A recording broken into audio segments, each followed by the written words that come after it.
Hello everyone and welcome back. In today's episode I'm going to be upgrading the brakes on the Raleigh Winner and changing the crankset, and then I'm going to be doing a ride and comparing how it feels.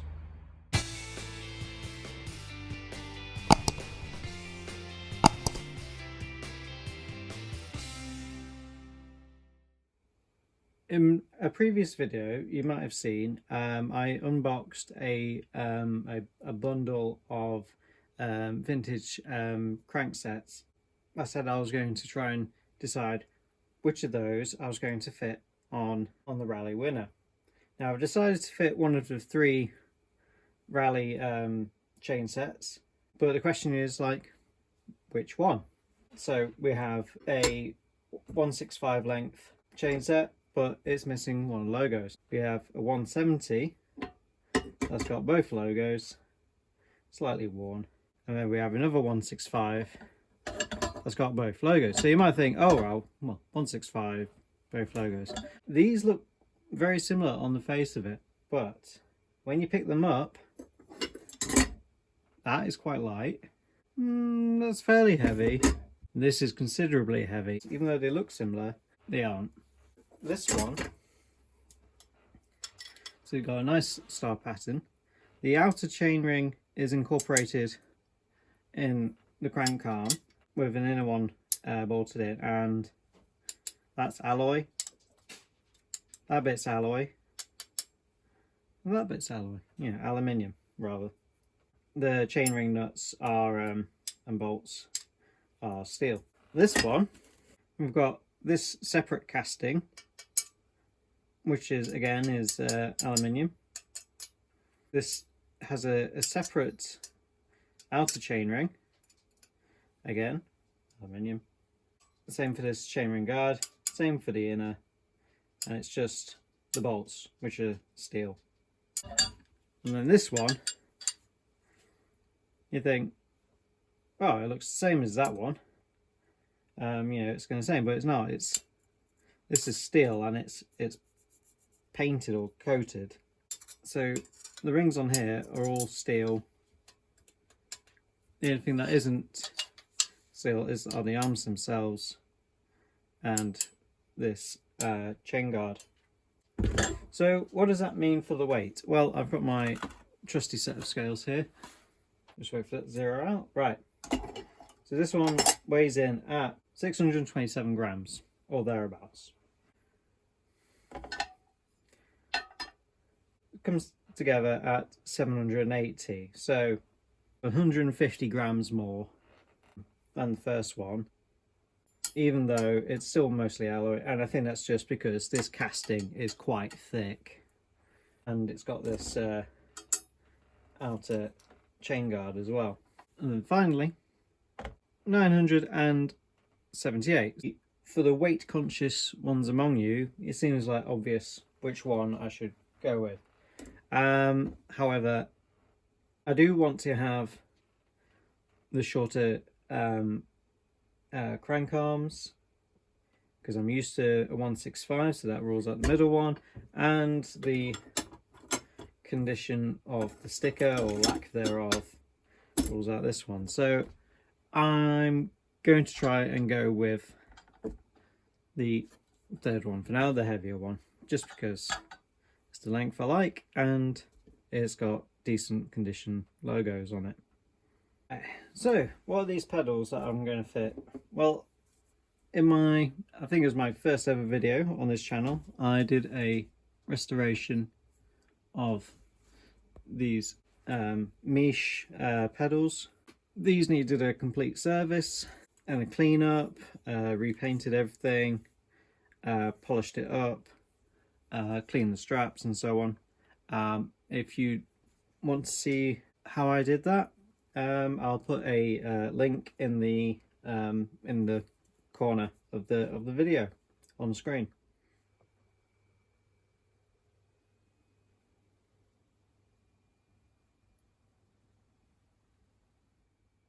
So I'm going to be fitting new brake blocks to the Raleigh winner to see if I can improve the braking. At the moment it's just got some Jagwire V-brake brake blocks, and I find the braking not so good in the wet. I've got these Fibrax Raincheater brake blocks, which are specially designed for steel rims, apparently. These look more like your normal road caliper brake blocks. So on the face of it, they look fairly normal. So unlike normal brake blocks, they've got a leather strip down the middle, and the idea of this is that when this gets wet, it actually grips the steel rims better than normal rubber blocks, hence the name Raincheater. So I will fit these and do a bit of a comparison.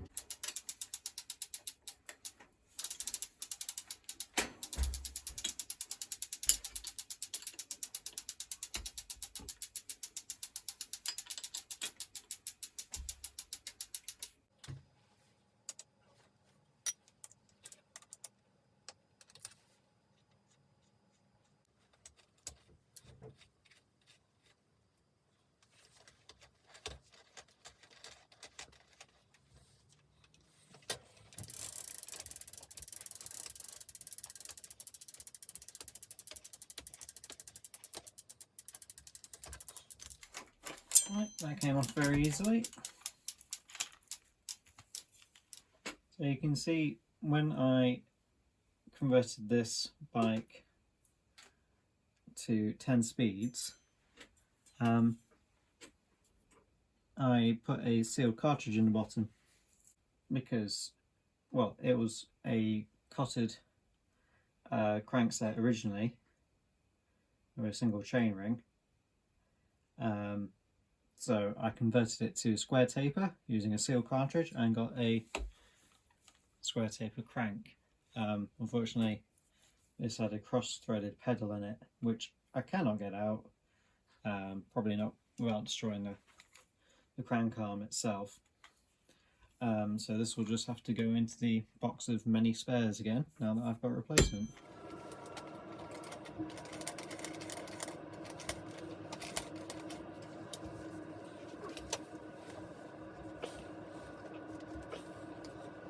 Probably, well, I said if I was on the other side of the bike, but I can't really do that.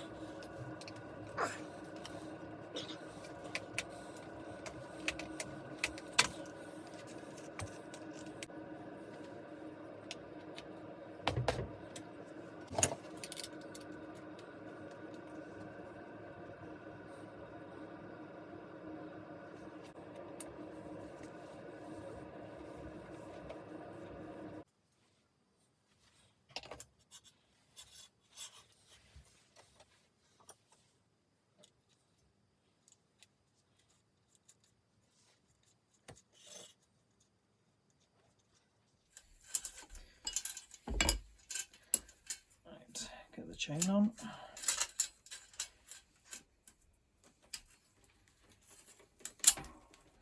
There we go. Tighten this up properly now.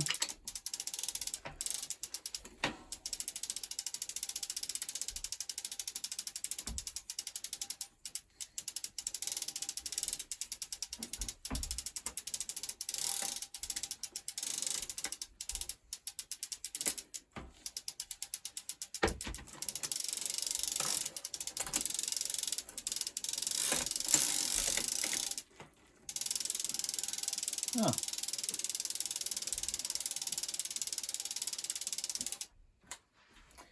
There's a little bit of a minor issue.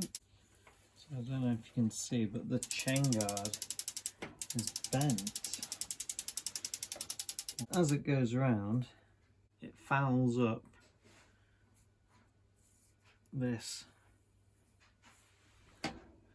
rather than being nice and circular. Well, that is easily remedied. There's my Allen keys.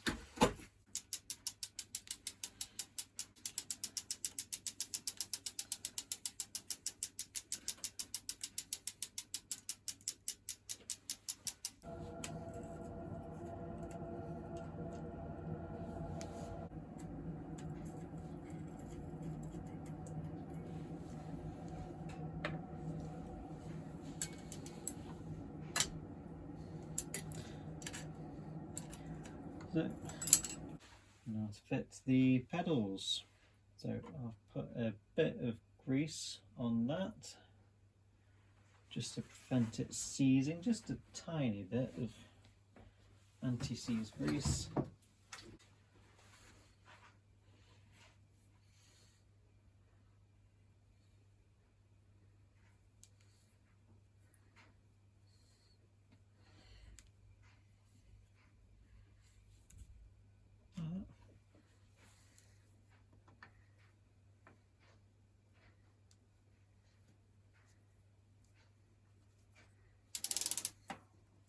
Thread it in by hand, and then what you can do, just rotate like that, and it goes in.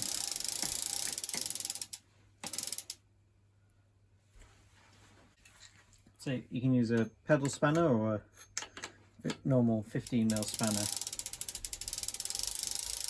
Once it gets too tight for you to hold,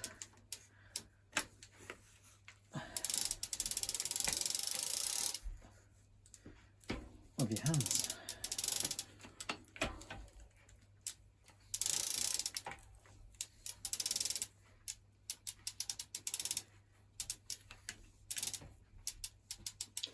Right, that's nice and secure.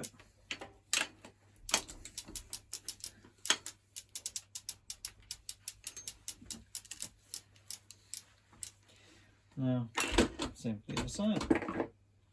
Bit of anti-seize grease. And thread in gently by hands, being careful not to cross thread it. And then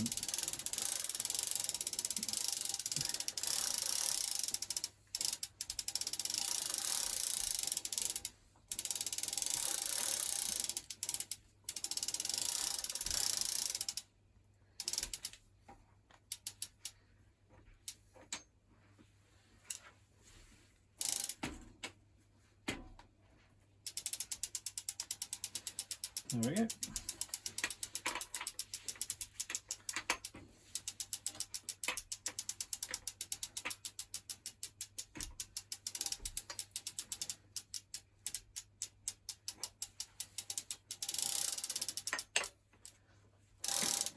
So there's new pedals,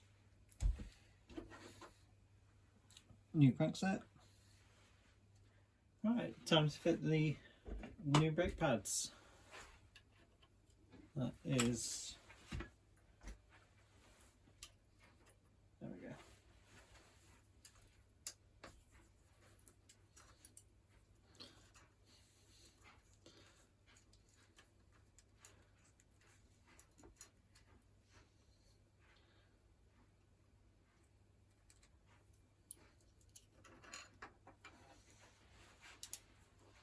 So these existing brake pads are barely worn, so I can reuse these on a different bike, and I'll fit the Fibrax Raincheaters on in their stead. So I mean, look at the difference in size.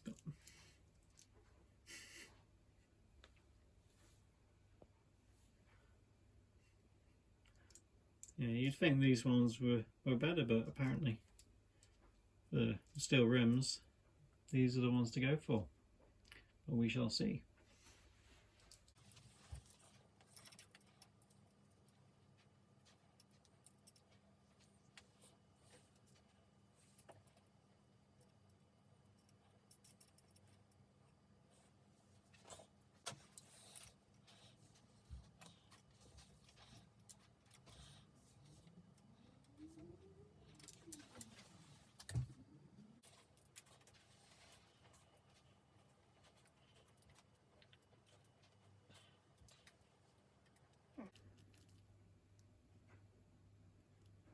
So these look a lot better. They look more road bikey. Hopefully they actually do stop the bike better. It's part of the deliberate mistake. So this needs to go over the handlebars, apparently. So I think the best way to do it is to slack it off at that end, unhook it from the brake levers and reroute it over. Let's see if we can do that. 8mm. Oh god, that's stiff, that. So I've slacked off that so I can unhook this. There we go. And then this can go over the top. And then just need to be able to get it back in.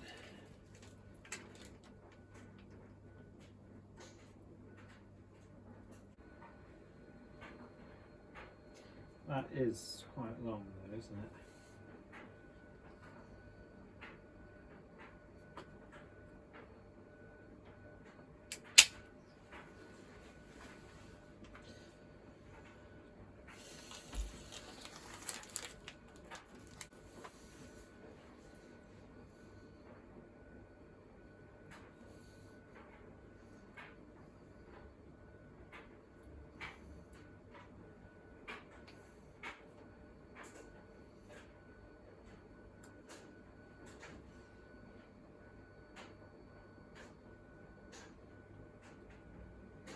There we go, that's a bit neater.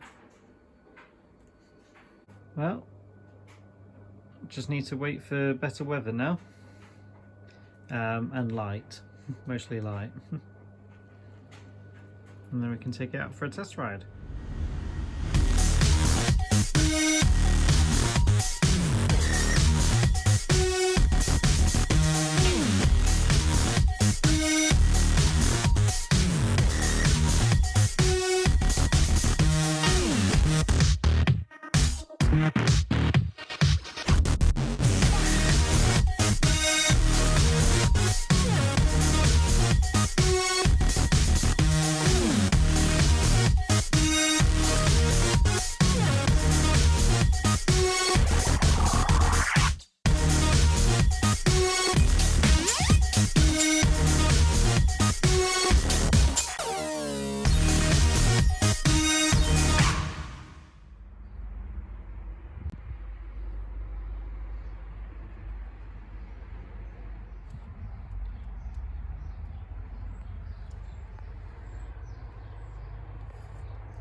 Well, I'm back from my test ride now, and that was awful. Yeah, it could have gone better, but I think that's just a question of getting used to the toe clips. So the toe clips are, yeah, they work fine. The pedals and things are perfectly, functional. But when you're used to flats or clipless pedals, these ones with clips and toe straps are very much a bit of a change, and I would certainly advise that you don't do what I did, which is just fit them then go for a ride without practicing like in a car park or somewhere. Isn't that right, Keiko? Yes, you think I'm silly too. Right, the new crankset looks very nice. The Raleigh logo on the cranks actually matches the Raleigh lettering on the frame, so certainly of the the right look for the period. The brakes, the new pads, well, they certainly work, otherwise I wouldn't have made it back alive. I don't know how well they work in the wet because it's quite dry today, thankfully. The stopping power of the brakes is is adequate. It's not significantly better than the previous ones, but these are as the name implies, Raincheaters, so they are supposed to be better than the rubber ones in the wet. So when I have the opportunity, I will give them a go in the wet and see how they perform. I had to raise the seat while I was out. I'm not totally used to positioning on vintage bikes, like the way the handlebars are shaped and everything. It's very different to my modern road bike. Much less comfortable. You know, you can't really ride on the hoods, and I think the stem itself is too short, although after I raised the seat posts, that issue seemed to get a bit resolved. But I will try it with a longer stem, probably off camera, I guess. Overall, was this a worthwhile experiment? Well, yes. Don't you think, Keiko? No? Don't think it was worthwhile? Yeah. The bike looks more classic than it did with those flat pedals. I mean, they were period correct pedals, but they didn't look very cool, did they? The brake blocks are more in keeping with the vintage look. I rerouted this over the top correctly rather than going underneath. Yeah, and I did, after about 20 minutes, I did find the best way to clip into these, which is on the, once you get going on, if you move the non-drive side to the top, if you can stop pedaling for a moment, which isn't ideal in heavy traffic, you can just like flick this over and it hooks on, but it really has to be like at the top of the stroke. If you do it at the bottom of the stroke, this keeps scraping on the road, so you can see the little bit of scraping on that. So would I recommend clipped pedals? If you're going for that vintage look and you're doing like Eroica rides and things, which is what I got this bike for originally before the pandemic struck and all that stuff stopped, yeah, go for it. I would not recommend them for, you know, commuting. If you're going to be riding near like heavy traffic and stopping and starting a lot, because it does require quite a bit of like forward planning when you're using them. There's not as, you know, you can't just like do a, you know, emergency unclip as you could with like SPDs and stuff. Yeah, so I guess you're more likely to like fall on your backside or not, yeah, not stop in time.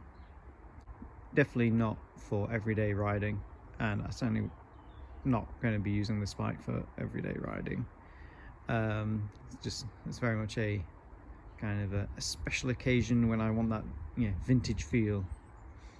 But hopefully I can get the position on the bike dialed in a bit more, so I might do some more rides off camera, just to test out longer stem, adjusting the angle of the bars. I mean, what do you suggest?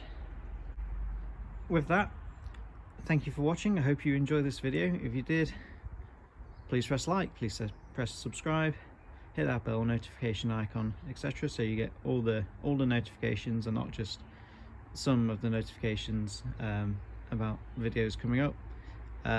Stay tuned, I've got more projects in pipeline, carrying on with the Dawn Tourist restoration, and some new bikes to get started on as well.